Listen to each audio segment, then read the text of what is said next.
So hey guys, welcome back to a brand new video. So आज की video में मैं आप लोग से एक ऐसे टॉपिक के बारे में बात करने वाला हूँ जो कि बहुत इंपॉर्टेंट है, कॉलेज के लिए भी, स्कूल के लिए भी, पर वो डिस्कस नहीं किया जा रहा है। इसका मुझे बहुत ही बड़ा दुख है, बहुत ही ज़्यादा दुख है। क्यों? क्योंकि मैं भी, ये टॉपिक आया था मेरे एग्जाम में, क्लास 12th में भी आया था, PSC फर्स्ट ईयर में भी आया था, मॉडल में। सो मैं इसका आंसर नहीं लिख पाया था। सो मैं अब चाह रहा हूँ कि और किसी के साथ ये ना हो, ये दुर्घटना ना हो, इसीलिए मैं डिस्कस कर रहा हूँ। सो ये टॉपिक का नाम है radio active decay as a first order phenomena. So जो हमारा रेडियो एक्टिव डीके होता है वो किस में होता है? रेडियो एक्टिव एलिमेंट में, ठीक है। सो रेडियो एक्टिव एलिमेंट या फिर रेडियो एक्टिव एटम है क्या, वो पहले बता देता हूँ। एक ऐसा एटम जिसमें रेडियो वेव पड़ती है तो वो क्या बोलते हैं, डीके हो जाता है। डीके मतलब क्या होता है कि खराब हो जाता है या फिर उसका वो भाग कम हो जाता है। जैसे कि किसी मेटल में किसी रेडियो एक्टिव एटम में, ठीक है, कुछ रेडियो वेव पड़ी, ठीक है। सो वो डिसइंटीग्रेट होना चालू हो गया। डिसइंटीग्रेट मतलब कि वो कम होना चालू हो जाता है, ठीक है। इसीलिए वो रेडियो एक्टिव एलिमेंट होते हैं, ठीक है। फॉर एग्जाम्पल रेडियम, ठीक है। सो बिना किसी देरी के करते हैं वीडियो को स्टार्ट। अगर आपको वीडियो अच्छा लगे अभी जो आने वाला है, सो वीडियो को लाइक कर देना, चैनल को सब्सक्राइब कर देना और बेल आइकन को ऑल पे सिलेक्ट कर देना। पूरा डिटेल अब वीडियो में डिस्कस करने वाले हैं। बिना किसी तरीके करते हैं शुरू, ठीक है। सो एक एटम है, एक रेडियो एक्टिव एटम है जो ए से बी बन रहा है, ठीक है। देख सकते हो ए से बी बन रहा है रेडियो एक्टिव एटम, ठीक है। फिर देखो ये एन नॉट है, एन जीरो नहीं है, एन नॉट है। एन नॉट क्या है? हमारा number of atom of radio active element. Radio active element का नंबर ऑफ एटम है इनिशियली, मतलब पहले जब हमने स्टार्ट नहीं किया था, मतलब रेडियो एक्टिव एलिमेंट को खुले में नहीं छोड़ा था। जब क्योंकि जैसे ही हम किसी भी रेडियो एक्टिव एलिमेंट को खुले में छोड़ते हैं, सो उनमें रेडियो वेव पड़ती है और वो डिसइंटीग्रेट होना चालू हो जाते हैं, मतलब कि वो कम होना चालू हो जाते हैं। आपको बता दूं, आपको दिखेगा नहीं वो चेंज कितना है, पर वो होने लगते हैं, ठीक है। मैं वीडियो के एंड में डिस्कस करूंगा कि वो कितना कम होते हैं कितने टाइम में, ठीक है। सो पहले जो हमने लिया था इनिशियली वो है एन नॉट, ठीक है। जब कुछ टाइम बीत गया तो एन बचा, मतलब कि number of atom present at time T. जब टाइम टी इक्वल्स टू 0 था तब नंबर ऑफ एटम था एन नॉट। जब time T equals to T था तब नंबर ऑफ एटम था एन, ठीक है। सिमिलर है फर्स्ट ऑर्डर के बराबर, ठीक है। फिर रेट ऑफ डिसइंटीग्रेशन या फिर चेंज इन कंसंट्रेशन, आप कुछ भी मान सकते हो, change in concentration per unit time, या फिर उसको आप बोल सकते हो rate of disintegration. Rate of disintegration इसलिए बोल रहे हैं क्योंकि ये रेडियो एक्टिव एलिमेंट है, वो डिसइंटीग्रेट होता है, वो चेंज नहीं होता। रेडियो एटम ए से डिसइंटीग्रेट होकर बी बनाता है, ना कि ए से रिएक्टेंट से प्रोडक्ट बन रहा है, ये मत सोच लेना, ठीक है। रेडियो एक्टिव एटम डिसइंटीग्रेट होकर दूसरा रेडियो एक्टिव एटम बन रहा है, या फिर वही एटम बन रहा है, बस उसकी वो क्वांटिटी कम हो जाएगी, ठीक है, क्योंकि वो डिसइंटीग्रेट हो रहा है। सो डिसइंटीग्रेट का देखो formula, change in concentration per unit time, या फिर रेट का फॉर्मूला, ठीक है। कि एन लगा दिया वैसे ही। फिर देखो यहाँ पे ना देखने वाली बात कुछ नहीं है, सेम ही है। डी ऊपर गया, डी और एन नीचे आ गया, ठीक है। फिर इंटीग्रेट कर दिया दोनों साइड, ठीक है।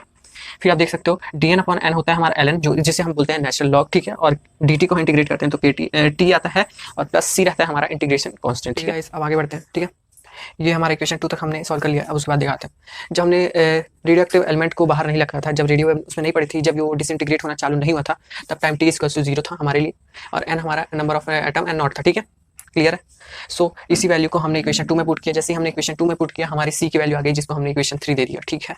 फिर हमने इक्वेशन 3 को इक्वेशन 2 में हमें पुट किया, मतलब सी की वैल्यू को हमने जब इक्वेशन 2 में पुट किया तब हमारा कुछ ऐसा इक्वेशन बना, ठीक है। फिर आप जानते हो लॉग को एक साइड कर दिया, नेचुरल लॉग को एक साइड कर दिया और बाकी टर्म को एक साइड कर दिया। फिर हमने जैसे ही निकाला लॉग ए माइनस लॉग बी होता है हमारा लॉग ए अपॉन बी, ठीक है। फिर हम अब इसको जैसे ही मैं कन्वर्ट करूंगा नेचुरल लॉग में, तो देखते हैं क्या इक्वेशन बनता है, ठीक है। जैसे ही मैंने इसको नेचुरल लॉग मतलब नेचुरल लॉग को मैंने जैसे ही लॉग टू द बेस 10 में कन्वर्ट किया या फिर सिंपल लॉग में कन्वर्ट किया, तो हमारा वैल्यू है 2.303 log N not upon N is equals to K T. फिर जैसे ही हमने के की वैल्यू निकाली या फिर फाइनल इक्वेशन की वैल्यू निकाली, तो देखो क्या आता है 2.303 upon T log N not upon N, ठीक है।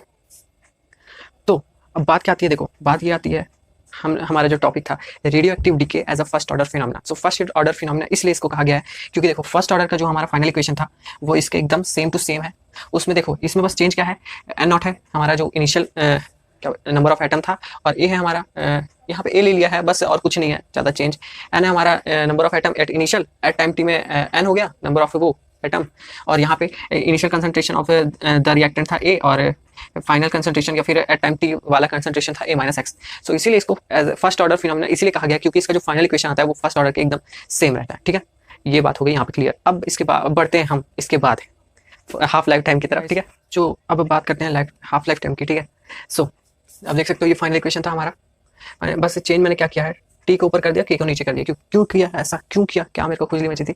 वो ये खुजली थी कि हमें हाफ लाइफ टाइम निकालना था, इसीलिए टी की वैल्यू इक्वल में रहना चाहिए और अलग रहना चाहिए, ठीक है। सो हाफ लाइफ टाइम के लिए टी हाफ रहता है, और रेडियो एक्टिव एलिमेंट के लिए एन की वैल्यू हो जाएगी एन नॉट बाई 2, और अभी जैसे हम लोग पिछले ऑर्डर के लिए x की वैल्यू a/2 निकाल कर रहे थे हाफ लाइफ टाइम के लिए, बस उसका आपको ये बस याद रखना है कि रेडियो एक्टिव के केस के लिए n की हमारी जो वैल्यू हो जाएगी n0/2 हो जाएगी, ठीक है, बाकी सब सेम रहेगा। सो हमने जिसको जैसे ही पुट किया तो हमारा देखो n/n0/2 log 2 हो गया, और log 2 की वैल्यू रहती है हमारी 0.3010, और बाकी तो आप समझ आ रहे हो ही इतने की आप बाकी का इक्वेशन या फिर डेरिवेशन समझ, ठीक है। ठीक है guys, अब बात करते हैं। देखो आप देख सकते हो यहाँ पे n या फिर n0 नहीं है t हाफ में। सो रेडियो एक्टिव एलिमेंट का हाफ लाइफ टाइम कैसे वैरी करता है ये मैं आपको बताता हूँ, ठीक है। बात हो रही थी हाफ लाइफ टाइम के बारे में, ठीक है। सो हाफ लाइफ टाइम का आप देख सकते हो यहाँ पे n0 या n नहीं है हाफ लाइफ टाइम के इक्वेशन में, ठीक है, कहीं पे भी। तो हाफ लाइफ टाइम कैसे डिस्कस करना है, क्या करना है, उसके बारे में एक एग्जांपल ले लेते हैं, ठीक है। आप देख सकते हो 100 ग्राम अगर रेडियम है, रेडियम हमारा एक रेडियो एक्टिव एलिमेंट है, ठीक है। रेडियम को 50 ग्राम मतलब आधा होने में 1620 साल लगते हैं, ठीक है।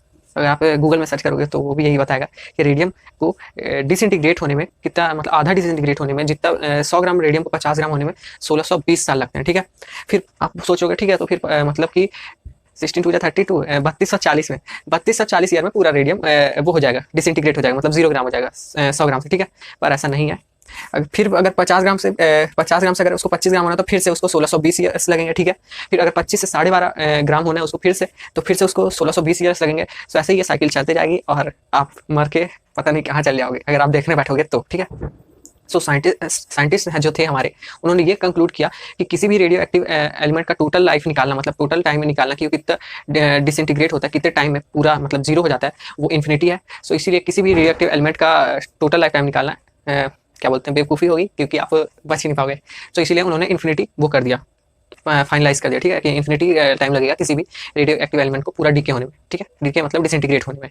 सो यहाँ पे टोटल लाइफ की बात नहीं हो रही है। सो यहाँ पे फिर साइंटिस्ट ने एक हमारे वो दिया, एक इक्वेशन दिया जिसको कहते हैं average life RAGE average life, जिसको हम लैम्डा से शो करते हैं। उन्होंने इक्वेशन दिया कि lambda is equals to 1/k। किसी भी आप रेडियो एक्टिव एलिमेंट का मतलब एवरेज टाइम निकाल सकते हो उसी के डिसइंटीग्रेशन कांस्टेंट से, ठीक है। और डिसइंटीग्रेशन कांस्टेंट क्या है वो बताते हैं। आपको याद होगा कि अभी फर्स्ट इक्वेशन हमारा जो था -dn/n के dt था, ठीक है। सो अगर आप dt की वैल्यू 1 ले लोगे, अगर dt आपका 1 होगा, ब्रैकेट में लिखते हैं dt इज इक्वल्स टू 1, तो हमारा k हो जाएगा। अगर dt इज इक्वल्स टू 1 होगा तो हमारा k हो जाएगा -dn/n। सो ये है किसी भी एटम की या फिर रेडियो एक्टिव एटम की डिसइंटीग्रेशन कांस्टेंट, ठीक है। सो साइंटिस्ट ने यही कंक्लूड किया कि मतलब कि जितना ज़्यादा वैल्यू होगी रेट ऑफ डिसइंटीग्रेशन की, वो उतना ही कम उसकी एवरेज लाइफ होगी उसी रेडियो एक्टिव एटम की, ठीक है। आपको ये इक्वेशन बस याद कर लेना है, ठीक है गाइस। अब बढ़ते हैं क्लाइमेक्स की तरफ। तो ये थी छोटी सी video radio active decay as a first order phenomena के ऊपर, ठीक है। अगर आपको वीडियो अच्छा लगा तो लाइक कर देना, चैनल को सब्सक्राइब कर देना और बेल आइकन को ऑल पे सिलेक्ट कर देना। कोई भी डाउट होगा तो कमेंट सेक्शन पे कमेंट कर देना या फिर इंस्टा में डीएम कर देना, ठीक है। और एक इंपॉर्टेंट मैसेज ये है कि अगर आपने इससे पहले वाली वीडियो नहीं देखी है, केमिकल काइनेटिक्स और लॉग ऑफ कैसे निकालते हैं, जो कि बहुत इंपॉर्टेंट चीज़ है, आपको आनी चाहिए, तो प्लीज़ वीडियो देख लेना। यहाँ पे आई बटन में शो हो रहा होगा, ठीक है। और आपको कोई भी अगर टॉपिक में भी, किसी और टॉपिक में वीडियो चाहिए तो उसमें भी आप कमेंट कर सकते हो, मैं उसमें बनाने की पूरी कोशिश करूंगा, उस टॉपिक के ऊपर वीडियो बनाने की, ठीक है। सो गाइस, तब तक के लिए subscribe the channel, be the part of the family. मिलते हैं नेक्स्ट वीडियो में।